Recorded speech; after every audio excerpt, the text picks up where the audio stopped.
আসসালামু আলাইকুম। বাংলা সাহিত্য বিষয়ে কিছু গুরুত্বপূর্ণ এমসিকিউ তুলে ধরা হলো। মোহাম্মদ জাফর ইকবালের পৈতৃক নিবাস কোন জেলায়?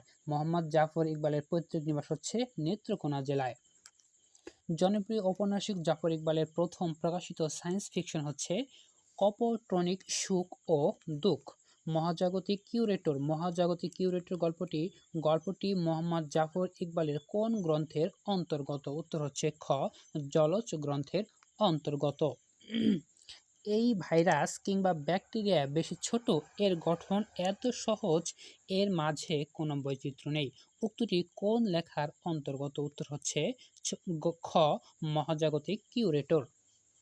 এদের কেউ শ্রমিক, কেউ হচ্ছে সৈনিক, কেউ বুদ্ধিজীবী।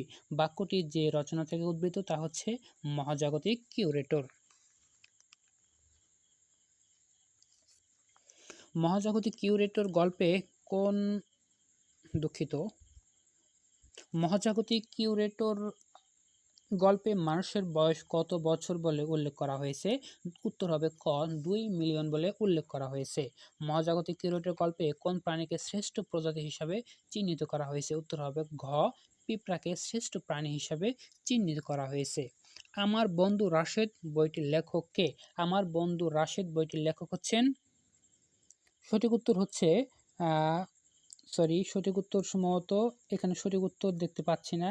আমার বন্ধু রাশেদ, এখানে সঠিক উত্তর দেওয়া নেই। অন্য জীবন কি ধরনের গ্রন্থ? অন্য জীবন হচ্ছে একটি উপন্যাস।